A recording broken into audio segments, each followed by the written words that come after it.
Kementerian Kelautan dan Perikanan kembali menangkap 2 kapal ikan asing berbendera Malaysia di perairan Selat Malaka. Penangkapan diwarnai aksi kejar-kejaran dan tembakan peringatan hingga petugas nyaris menabrak kapal asing yang mencoba kabur.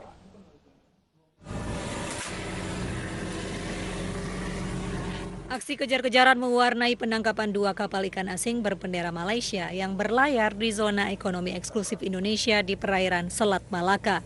Petugas Kementerian Kelautan dan Perikanan (KKP) sempat mengeluarkan tembakan di udara hingga nyaris menabrak kapal ikan asing yang berusaha kabur dengan menambah kecepatan.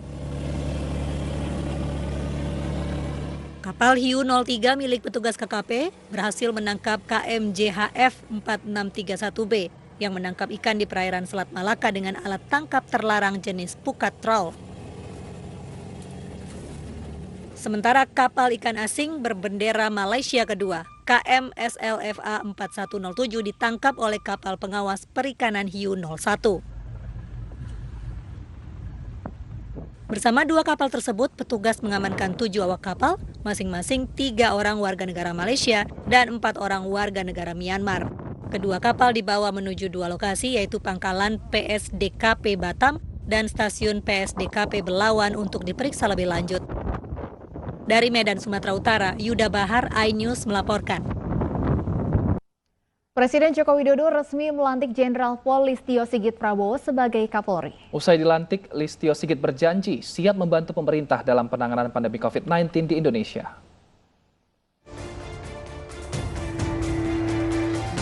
Setelah dinyatakan lulus uji kepatutan dan kelayakan oleh DPR RI, Jenderal Polisi Listio Sigit Prabowo resmi dilantik oleh Presiden Joko Widodo di Istana Negara pada Rabu pagi. Listio Sigit dilantik sebagai Kapolri menggantikan Jenderal Pol Idam Aziz yang memasuki masa pensiun. Usai resmi dilantik, mantan ajudan Presiden ini menyatakan siap membantu penanganan COVID-19 di Indonesia yang hingga kini belum reda. Listio mengatakan kepolisian akan bertindak tegas dalam mendisiplinkan masyarakat agar mematuhi protokol kesehatan. Bagaimana kita berusaha untuk melakukan upaya penanggulangan terhadap COVID, baik dalam kegiatan-kegiatan yang kita disiplinkan, penegakan aturan protokol kesehatan yang terus harus kita lakukan karena keselamatan masyarakat adalah hukum tertinggi. Dan bagaimana Polri membantu mengawal pertumbuhan ekonomi nasional sehingga kita semua bisa segera terlepas dari situasi yang ada dan ekonomi bisa kembali. Sebelumnya, Komjen Pol Listio Sigit Prabowo sempat menjabat sebagai Kapolres Kota Surakarta, Kapolda Banten, hingga Kepala Badan Reserse Kriminal Polri. Nama Jenderal Polisi Listio Sigit Prabowo dipilih sebagai calon tunggal Kapolri oleh Presiden Joko Widodo yang kemudian diajukan ke DPR RI. Pada 20 Januari lalu, usai melangsungkan uji kepatutan dan kelayakan, DPR RI menyetujui pencalonan Sigit sebagai Kapolri. Dari Jakarta, Disa Amora, Terry Vansdiba, iNews melaporkan. Saudara, tugas dan tantangan telah menanti Kapolri baru Jenderal Polisi Listio Sigit. Untuk membahasnya sudah bergabung bersama kami Bedi Mamoto, Ketua Pelaksana Harian Kompolnas. Selamat sore Pak Beni. Selamat sore. Pak Beni, apa yang menjadi prioritas pekerjaan rumah dari Listio Sigit, Pak? Ya, dari program yang sudah dipaparkan di Komisi 3 dan sudah juga tersebar di publik secara luas, kita melihat bahwa program itu sudah disusun secara komprehensif, kemudian berangkat dari hasil serapan aspirasi publik, kondisi real apa di lapangan, maka terwujudlah program itu. Termasuk sudah juga menggunakan pendekatan teknologi yang sekarang berkembang agar semua bisa program pelayanan itu bisa efektif dan efisien serta cepat. Nah, ketika bicara prioritas, memang kondisi sekarang yang kita hadapi bangsa Indonesia adalah pandemi COVID-19 dengan dampak ikutannya. Dampak ekonomi, kemudian pengangguran, kemudian juga kriminalitas jalanan meningkat, keresahan, kemudian banyaknya hoax, kemudian juga berita-berita provokatif yang menggunakan isu COVID dan sebagainya. Ini semua menjadi tantangan yang sesegera mungkin harus dilakukan, harus ditanggapi. Seperti apa yang sudah disampaikan oleh beliau pasca pelantikan, maka langkah pertama diantaranya adalah bagaimana mendukung penanganan COVID ini supaya bisa segera tertangani dengan baik. Baik, ada beberapa janji tentunya yang diungkap oleh Listio Sigit pada saat fit and proper test, Pak Beni. Salah satunya perbaikan layanan aduan masyarakat secepat memesan pizza diungkapkan. Ini menurut Anda cukup realistiskah untuk diwujudkan? Ya, saya melihat Pak Listio masuk generasi muda ya, jadi cara berpikirnya pun kekinian, dan mayoritas masyarakat kita sekarang ini adalah generasi milenial, generasi Zoomer. Maka ketika membangun bentuk pelayanan, itu juga harus menyesuaikan dengan selera masyarakat. Kalau diibaratkan dengan memesan pizza, maka ini pun sesungguhnya dengan pendekatan atau pemanfaatan teknologi bisa dilakukan. Bagaimana pengaduan secara online bisa cepat diterima dan cepat direspon oleh pihak terkait. Nah, dalam hal ini kami tahun lalu menjelang akhir tahun sudah melakukan rapat koordinasi pengawasan dengan para Irpolda se-Indonesia, dengan Irwasum dan Kadipropam, juga sudah memikirkan tentang bagaimana membangun jaringan pengaduan online yang terintegrasi, sehingga nanti responnya bisa lebih efektif, efisien, dan cepat. Nah, ini sejalan dengan program yang sekarang dicanangkan oleh Jenderal Listio Sigit. Progresnya sudah sejauh apa Pak Beni untuk hotline ini sendiri? Ya, jadi sebagai contoh salah satu Polda yang sempat mendapatkan penghargaan dari Kompolnas, Polda Sumbar, itu sudah membangun layanan aduan, satu website yang dibangun secara terintegrasi, masyarakat dengan cepat ketika mengadu akan direspon, dilayani, termasuk juga ketika meminta informasi. Nah, ini ketika nanti direplikasi dengan Polda lain, kemudian terintegrasi dengan Mabes dan Kompolnas, serta di Propam, maka ini akan terwujudlah apa yang disampaikan oleh Jenderal Listio Sigit itu. Baik, kalau bicara mengenai teknologi Pak Beni, ini Jenderal Listio Sigit juga menjanjikan tidak akan ada lagi petugas yang melakukan tilang di lapangan. Sebenarnya untuk tilang elektronik sendiri, teknologi kita apakah sudah cukup memadai Pak Beni?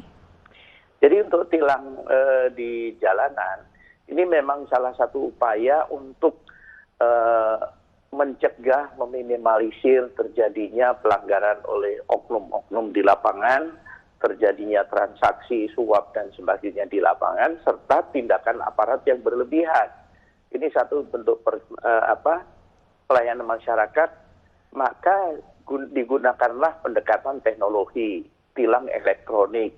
Jadi buktinya berupa foto, kemudian tilangnya dikirim ke rumah, nanti membayarnya ke bank. Ada satu catatan buat saya pikir cara ini ketika akan diwujudkan, maka perlu bekerja sama dengan instansi lain. Contoh, masing-masing daerah sudah punya CCTV. Ketika CCTV itu diintegrasikan, seperti pemerintah DKI dengan Polda Metro, mungkin dengan Mabes, Polda lain dengan provinsinya, dengan kota-kotanya juga. Ada lagi CCTV di perkantoran, CCTV yang ada di shopping center. Itu ketika diintegrasikan, maka tidak hanya dalam konteks kepentingan pelanggaran lalu lintas, tetapi juga untuk mendeteksi kejahatan atau sebagai bahan penyelidikan ketika terjadi kejahatan di satu lokasi. Baik. Jadi ini perlu dibangun kerjasama. Baik, itu kan untuk program eksternal. Bagaimana dengan program internal, Pak? Apakah perlu dilanjutkan reformasi di tubuh kepolisian sendiri? Betul. Yang pertama tentunya kalau menurut saya dari periode Kapolri terdahulu secara berturut-turut reformasi kultural ini menjadi PR yang sampai sekarang belum selesai. Nah, saya melihat ada satu optimisme ketika Pak Listio ini menyatakan bahwa model kepemimpinan yang dibangun adalah kepemimpinan yang melayani anggota dan melayani masyarakat. Kemudian yang kedua, keteladanan. Ini yang penting. Ketika ada keteladanan dari pucuk pimpinan, maka akan diikuti oleh jajaran di bawahnya. Ketika kita mau mereformasi kultural di internal Polri, itu penting sekali. Kan ada pepatah mengatakan, ikan busuk dari dari kepalanya, dari pucuknya. Nah, ini bisa dimaknai bahwa ketika yang di atas memberi contoh yang tidak baik, maka ke bawah akan mengikuti. Tetapi kalau yang di atas bisa memberi contoh, maka ke bawah secara berjenjang pun akan diikuti. Kalau Anda melihatnya, apakah Jenderal Polisi Listio Sigit sendiri sejauh ini sudah bisa menjadi contoh yang baik untuk di internal kepolisian sendiri? Sejauh ini dari rekam jejak yang kami coba kumpulkan, kemudian ketika proses seleksi yang lalu, tidak ada hal-hal yang catatan negatif. Ini tentunya menjadi salah satu modal untuk bagaimana nanti ke depan bisa diwujudkan kepemimpinan yang meneladani, kepemimpinan yang melayani. Baik, Pak Beni, adakah kasus-kasus yang perlu menjadi sorotan dari Kapolri baru? Betul, tentunya yang sedang hangat seperti misalkan masalah penembakan di Cikampek. Karena itu sudah menjadi rekomendasi Komnas HAM. Publik tentunya ingin mengikuti progresnya apa, kemudian tidak lanjutnya apa. Ini tentunya menjadi PR tersendiri. Di samping itu kita juga memantau apa yang terjadi di Papua. Bagaimana serangan KKB meningkat, bagaimana penyelesaian secara komprehensif. Saya melihat di programnya Pak Listio sudah masuk di situ. Bagaimana nanti program Bimas Noken ini akan ditingkatkan. Karena yang lalu itu sudah berjalan dan menurut saya hasilnya bagus. Jadi bagaimana pendekatan kepada masyarakat, untuk masyarakat nanti dibina, ikut dididik, kemudian bagaimana membangun kesejahteraan, bagaimana anak-anak di pedesaan juga dibantu, dididik untuk mereka nanti menjadi anak-anak yang mampu menyesuaikan dengan perkembangan yang ada. Kemudian juga kalau PR-PR yang lain tentunya ada beberapa kasus lain yang publik menunggu untuk bisa diselesaikan segera, sehingga ini juga perlu ada timeline supaya nanti jelas penyelesaiannya kapan begitu.